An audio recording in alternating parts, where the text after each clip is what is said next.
बिस्मिल्लाहिर्रहमानिर्रहीम।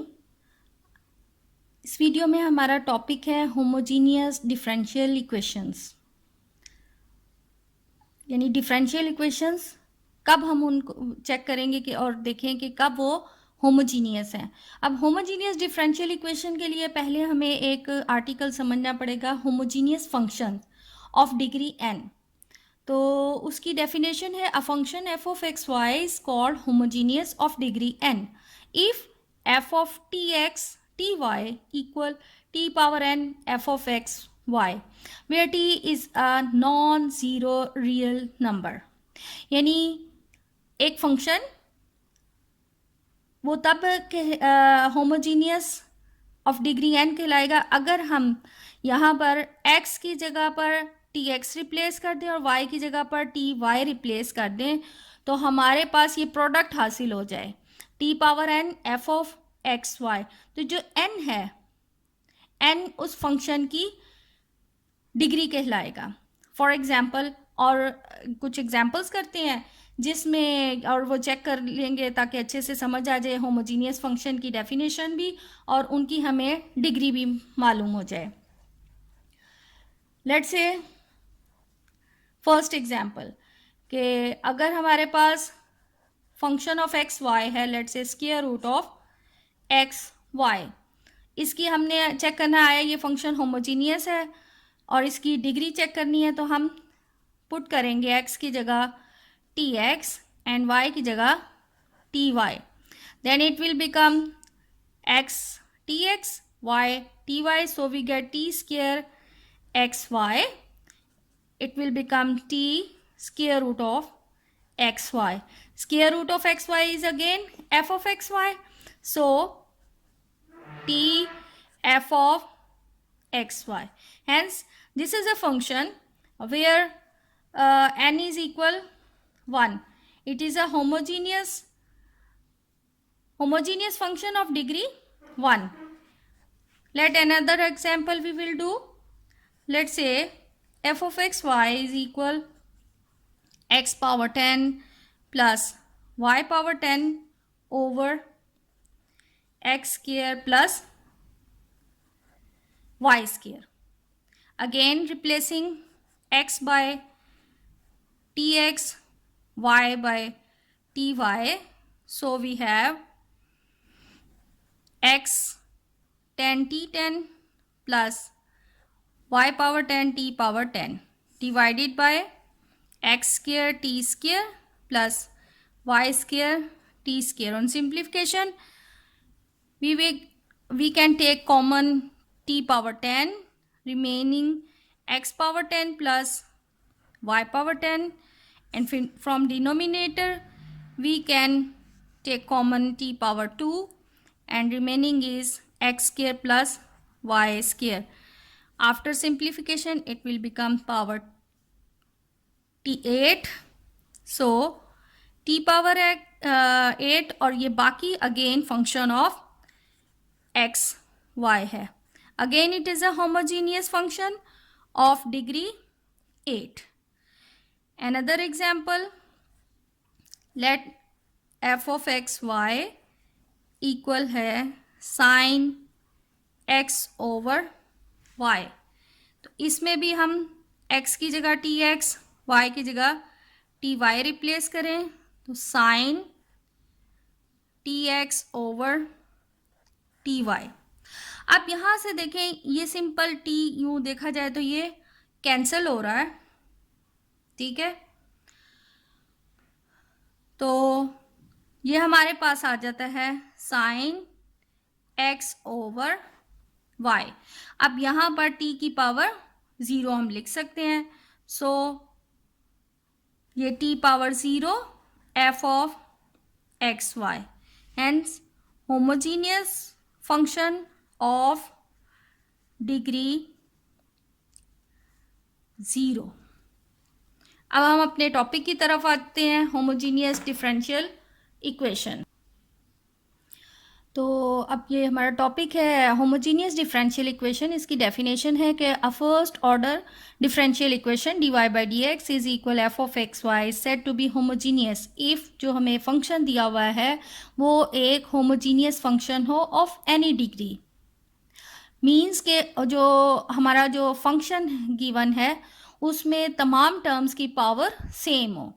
और ये हमने यहाँ पर एक फर्स्ट ऑर्डर डिफरेंशियल इक्वेशन ही अभी हम सिर्फ डिस्कस करेंगे। First order differential equation means कि ऐसी डिफरेंशियल इक्वेशन जिसमें फर्स्ट डेरिवेटिव ही इन्वॉल्व हो उसे फर्स्ट ऑर्डर डिफरेंशियल इक्वेशन कहते हैं।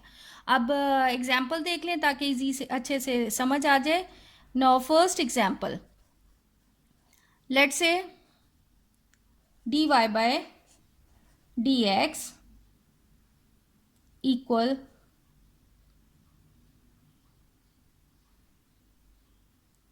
let's say x plus y over x minus y। अब इसमें ये एक टर्म, दूसरी टर्म, तीसरी और ये चौथी, the fourth terms are involve. इसकी भी पावर 1 है, इसकी भी पावर 1 है, इसकी भी पावर 1 है, इसकी भी पावर 1 है। ये पूरा एक फंक्शन होमोजीनियस है क्योंकि सबकी डिग्री जो है वो सेम है और ये होमोजीनियस फंक्शन ऑफ डिग्री 1 आ जाएगा। इसकी काउंटर एग्जांपल देख लें ताकि अच्छे से समझ डिफरेंस पता चल जाए। Now dy by dx is equal y cube plus 2xy over x square. अब ये एक टर्म है y क्यूब, इसकी पावर है 3 और 2xy, इसमें x और y का प्रोडक्ट हो रहा है यानी x की भी पावर 1 y की भी पावर 1, लेकिन चूंकि वो आपस में मल्टीप्लाई हो रहे हैं इसलिए इस पूरी टर्म की डिग्री जो है वो 2 बन जाएगी। सेम डिनोमिनेटर में हमारे पास है एक्स स्क्वायर, तो इसकी भी डिग्री 2 है यानी इस टर्म की डिग्री 2 है, इस टर्म की भी डिग्री 2 है, लेकिन इस टर्म की डिग्री जो है वो 3 है, इसलिए ये नॉट होमोजीनियस है। यही अगर हमारे पास लिखा होता है dy by d x equal y square plus 2xy over x square, तो ये भी 2, ये भी 2, ये 2, तो ये फिर एक एग्जाम्पल होमोजीनियस डिफरेंशियल इक्वेशन की ही थी। अब वर्किंग रूल इसके जो हैं सिंपल है। इसका वर्किंग रूल, सबसे पहले तो हमने इसको चेक करना है कि वाकई ही ये होमोजीनियस डिफरेंशियल इक्वेशन है। अगर ये होमोजीनियस डिफरेंशियल इक्वेशन है तो हमने फिर पुट करना पड़ेगा y is equal v x. जब y is equal to v x substitution हम इसमें करेंगे तो हमारा जो क्वेश्चन है वो सेपरेबल डिफरेंशियल इक्वेशन में कन्वर्ट हो जाएगा और फिर इजीली हम इसको सेपरेबल डिफरेंशियल इक्वेशन से ही सॉल्व करेंगे। तो अच्छे से समझने के लिए हम इसका एक क्वेश्चन सॉल्व कर लेते हैं। Now dy by d x equal x cube plus y cube over x square y plus x y square.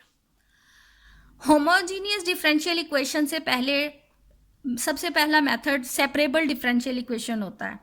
अब ये यहाँ पर एक स्टूडेंट के जहन में आएगा कि डिफरेंशियल इक्वेशंस की पहचान किस तरह हमने करनी है।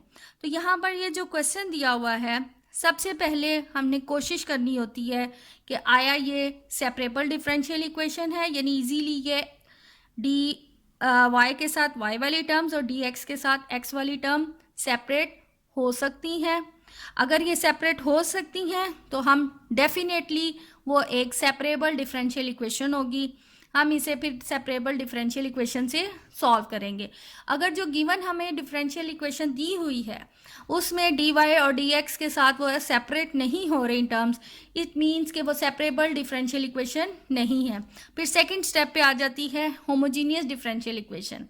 तो हमने क्वेश्चन में जो डिफरेंशियल इक्वेशन गिवन है उसको सबसे पहले फिर चेक करना होगा कि आया ये होमोजीनियस डिफरेंशियल इक्वेशन है। तो ये जो क्वेश्चन है इसमें ऑब्वियसली इसकी टर्म 3 तो ये 2 + 1 इसकी भी पावर जो है 3 बनती है, और यहाँ पर भी 1 और 2 यानी ये चूंकि मल्टीप्लाई हो रहे तो इस टर्म की डिग्री भी 3 है। तो इसका मतलब है ये एक होमोजीनियस डिफरेंशियल इक्वेशन है।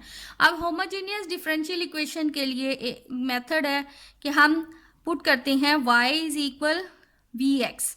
अब यानी जो हमारा y वेरिएबल है उसको हम in terms of v convert करेंगे ताकि ये सेपरेबल डिफरेंशियल इक्वेशन में कन्वर्ट हो जाए और वहाँ से हम इजीली इसको सॉल्व कर सकें। तो अब चूंकि हम वेरिएबल चेंज कर रहे हैं इसलिए इसका डेरिवेटिव भी इन टर्म्स ऑफ v लेना पड़ेगा। Now we have to differentiate with respect to x, we get dy/dx, differentiate करना v x के respect, so v + x dv/dx से इक्वेशन नंबर 1 और ये हम 2 का नाम दे लेते हैं। तो ये जो सब्स्टिट्यूशन हमने क्वेश्चन नंबर 1 में करनी है, अब y की जगह vx पुट करना है और dy/dx की जगह पर ये पूरा एक्सप्रेशन हमने सब्स्टिट्यूट करना है।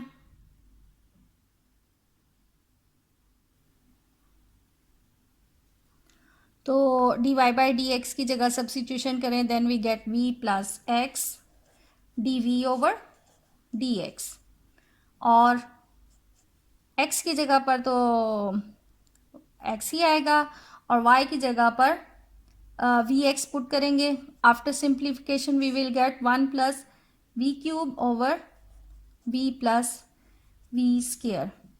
इन simplest form it will become 1 + v³ v × 1 + v। तो यहाँ पर ये माइनस b साइड पे अगर ले आए, हेंस x सिंपलेस्ट फॉर्म में ये माइनस अगर सब्ट्रैक्ट कर लें हम तो आता है, इसका फॉर्मूला खोल लें, so it will become 1 + v × v² - v + 1 v × v + 1। तो ये v + 1 ये कैंसिल आउट और यहाँ से ये -v ले गए, तो x सिंपलेस्ट करके dv/dx इज इक्वल 1 - v/v बनता है। अब ये सेपरेबल डिफरेंशियल इक्वेशन बन गई है। इजीली हम v के साथ dv के साथ v वाली टर्म्स सेपरेट कर लेंगे और dx के साथ हम x वाली टर्म सेपरेट कर लेंगे। So we will get v dv/1 - v equal dx/x। अब ये हमारे पास टर्म जो है ये प्रॉपर फ्रैक्शन है, सॉरी इम्प्रॉपर फ्रैक्शन है। इसको हमने प्रॉपर फ्रैक्शन बनाना है। प्रॉपर फ्रैक्शन बनाने के लिए हम इसको ऊपर जो फ्रैक्शंस 2 तरह के होते हैं, एक प्रॉपर फ्रैक्शन और इम्प्रॉपर फ्रैक्शन। इम्प्रॉपर फ्रैक्शन में ये है कि ऊपर न्यूमरेटर की डिग्री जो है वो बराबर डिनोमिनेटर के या बराबर होगी या उससे बड़ी होगी। तो प्रॉपर फ्रैक्शन ये है कि ऊपर जो न्यूमरेटर है उसकी डिग्री छोटी होनी चाहिए। तो इसको प्रॉपर बनाने के लिए हम डिवाइड कर लें 1 - v। तो ये v से अगर -1 से करेंगे तो ये -v + 1 ख़त्म, ये -1 + 1 यानी ये बन जाता है -1, यानी ये term quotient plus remainder divided by divisor, तो +1/1 - v dv = dx/x। अब लास्ट स्टेप है, हमने इसकी इंटीग्रेशन करनी है। तो dv की इंटीग्रेशन जस्ट v आ जाएगी और इसमें हम बाहर भी माइनस साइन लगा लेंगे और अंदर भी साइन माइनस का, ताकि ये इसका डेरिवेटिव यहाँ v है कंप्लीट हो जाए। सो ये dx/x आ गया। इसकी तो इंटीग्रेशन हमने कर ली है माइनस वी, और ये ln ऑफ 1 माइनस वी और ln ऑफ x प्लस, जब लॉग लॉग इन्वॉल्व हुए हों तो हम फिर कांस्टेंट भी ln की शक्ल में ही ले लेते हैं. On simplification we will get minus v minus log 1 minus v, इसको इस साइड पे ले आए यानी ये इधर प्लस हो जाएगा, plus ln of x plus ln of c. तो प्रॉपर्टी यूज़ करते हुए, ये लॉग की प्रॉपर्टी यूज़ करते हुए ये सारा जो है ये मल्टीप्लिकेशन हो जाएगी और ये आ जाएगा log of c x 1 minus v, इसको भी पॉजिटिव कर लें, log of c x 1 minus v plus v is equal 0. अब चूंकि क्वेश्चन हमारा in terms of x and y था तो वापस हमने v को y से रिप्लेस करना है, चूँकि हमने सब्स्टिट्यूशन की थी y is equal to v x. तो अब हमने v is equal y over x करना है. So finally we get the result log c x 1 minus y over x plus y over x. This is our required result.